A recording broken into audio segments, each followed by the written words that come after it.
Empathy is a powerful skill, but is it always easy to do? Oh. My 3-year-old son, Cody, he reminded me how challenging this skill can be, especially when the rubber hits the so-called pavement. And here I am, I'm out in the yard playing with him, taking some breaks, going back and forth from working, playing, and I remember that my computer needs to be updated. So I go into my office, which is actually the garage. I got kicked out of the house a long time ago. And this is a detached garage with the car and then my computer. And well, I get the computer working on the download, and I see him out there, and I think I'm going to get back out there with him and have a good time and play with somebody that's on my same emotional level. And so I got out there in the yard and having a great time, and the other kids are around. I get distracted, and where's little Cody James? I don't see him. And then I hear him come out of the garage, and I said, Cody, what you doing in there? And he said, just thirsty. See, the rule is you don't go in there without an adult. But I figured kids need water, and well, we were having a good time, and we just enjoyed each other. And well, now it's evening, and he's in the bathtub, and Mommy's taking care of him, and I thought, oh, that computer, I got to get in there and see what's going on with that download. So I get back in the garage office, and I look at the computer, and it looks strange. It's all black. The screen is black, and then I looked at the keyboard, and then I lifted it, and water ran out of the disk drive. At that precise moment, I'd realized that he poured about 8 ounces of water directly on to the keyboard.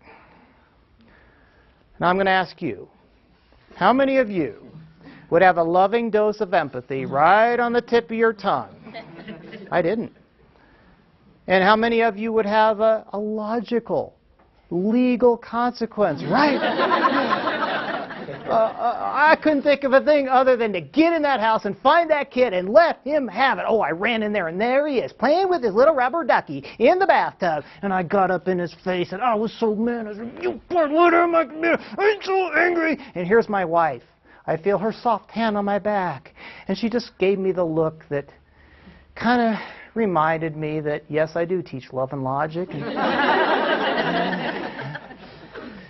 And the only thing I could think to say was, I'm so mad. I'm going to talk with you about this. I'm going to do something. And I stepped away.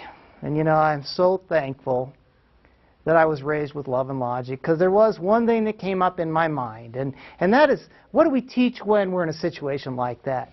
When you don't know what to do, or you're too angry to think straight, delay the consequence. Give yourself some time. Well, he goes to bed. My wife comes to me and says, oh, that must have been awful when you discovered that. I said, yeah. And she said, what do you think you're going to do? I said, don't use this stuff on me. And I said, I don't know what I'm going to do, but he's going to have to pay for that. He's going to have to pay for that. That's what I'm going to do. I'm taking everything. I'm taking his teddy bears. Everything is gone. And she said, aren't you the guy who's always saying? Oh, I dislike when I hear that from her. She says, aren't you the guy that's always saying that if you're so angry that you can't think straight, it's still not a good time to deliver a consequence? Because no matter how hard you try to fake it, it's not going to come out right. And I said, yeah, I'm still too angry. We'll give it a little longer time. And well, it's the next evening, and he's gone to bed, and she says, have you figured out what you're going to do? And I said, yeah, he's going to have to at least think that he's paid for that computer. Now, I'm not going to take everything. I'll let him keep the teddy bears, but everything else is gone. And she patted me on the back and asked me, she said, do you think you're ready? And I said, no.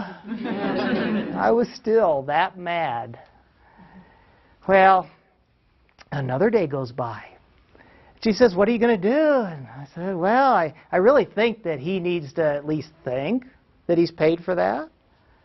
But I don't know, I'm kind of stuck on what he could use to pay for something that expensive. And she said, well, would you like to hear an idea? And I said, sure. She says, maybe you could call your dad.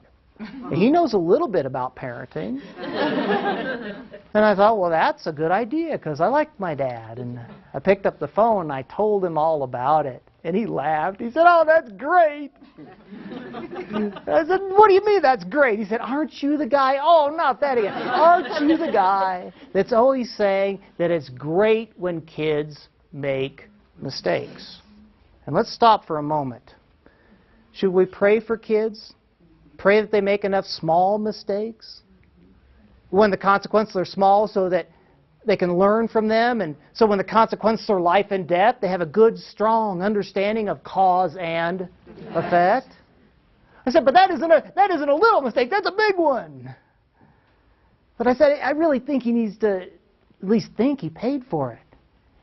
And my father said, how about that green John Deere tractor we bought him for Christmas? You know, the one that you can plug in and it's got a battery and you drive it all around the yard. Oh, it's the cutest thing.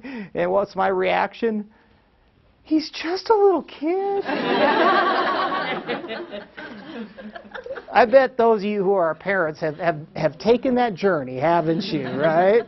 And sometimes we even have that with kids that aren't our own. And at first we're so angry, and it's just the wrath that's going to come down. And then later on, oh, they're just little children. And he said something. He said, aren't you the guy? Aren't you the guy that's always saying, if you're a basically caring person, and if you're a basically loving person, and you think of a consequence or somebody shares one with you, an idea, and you go, oh no, that's too big, then that's the one you should use.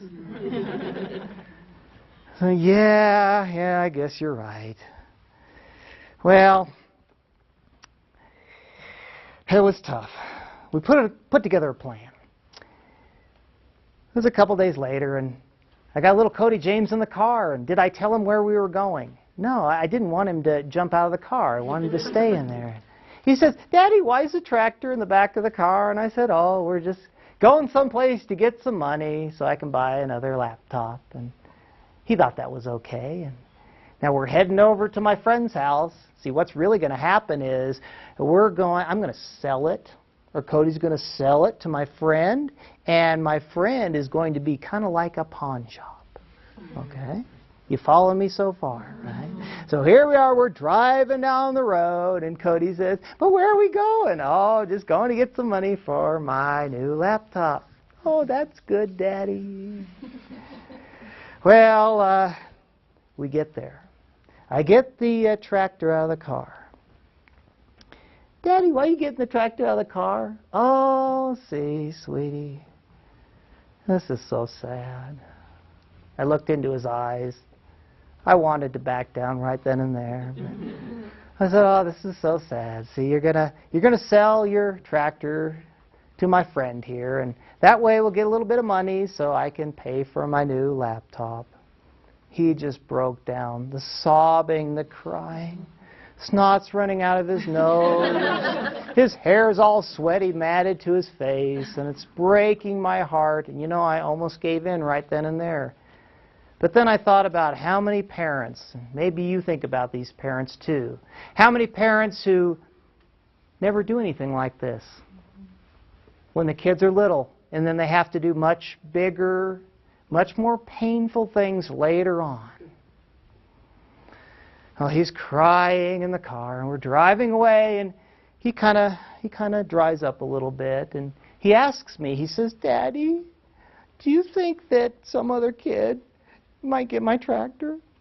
Oh, I wanted to lie to him, but then I thought, no, I don't want to start that pattern. I think he can handle the truth. So I said, yeah, Cody, you know, some other kid might get that tractor. And I thought he'd start bawling, but he didn't.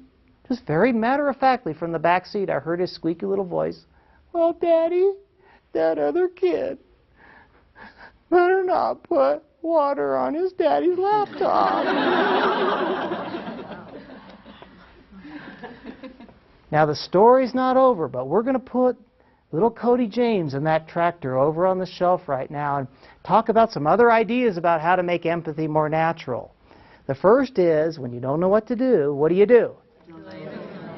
The second involves memorizing One empathetic statement or sound before the rubber starts to hit the pavement. That really involves 3 steps. The first step is you pick one. And you pick an empathetic statement or sound that fits your personality and the kids you work with. Would you like to hear some examples from around the country? I love the one I heard in Minnesota. It sounds like this. Oh, that's never good. I ran into a guy in Nebraska. His was this. Bang. That was it. Yeah? I was raised with, what a bummer. Got the point where I could see a bummer coming when I was a kid. Oh, down south, the ladies were great at saying, oh, honey. Or maybe they just had a sound. Oh, oh. I think Southern California, probably something like, dude. I've used this one. Oh, man. Again, a lot of people just like the empathetic sound. In fact, I'm starting to think that that might be the very best way to go. Just the empathetic sound. Oh. Oh. I remember when I was a kid, when I heard, oh, I thought to myself, oh, no problem for my parents, but a big problem coming up for me. So that's the first step. We pick one that we can feel comfortable using, that will fit the kids we work with. The second step is we write them on sticky notes, the very same one, on a stack of sticky notes. So the first one might say, how sad. What would the next one say? Yeah, a trick question, the same thing, right? How sad. The next one?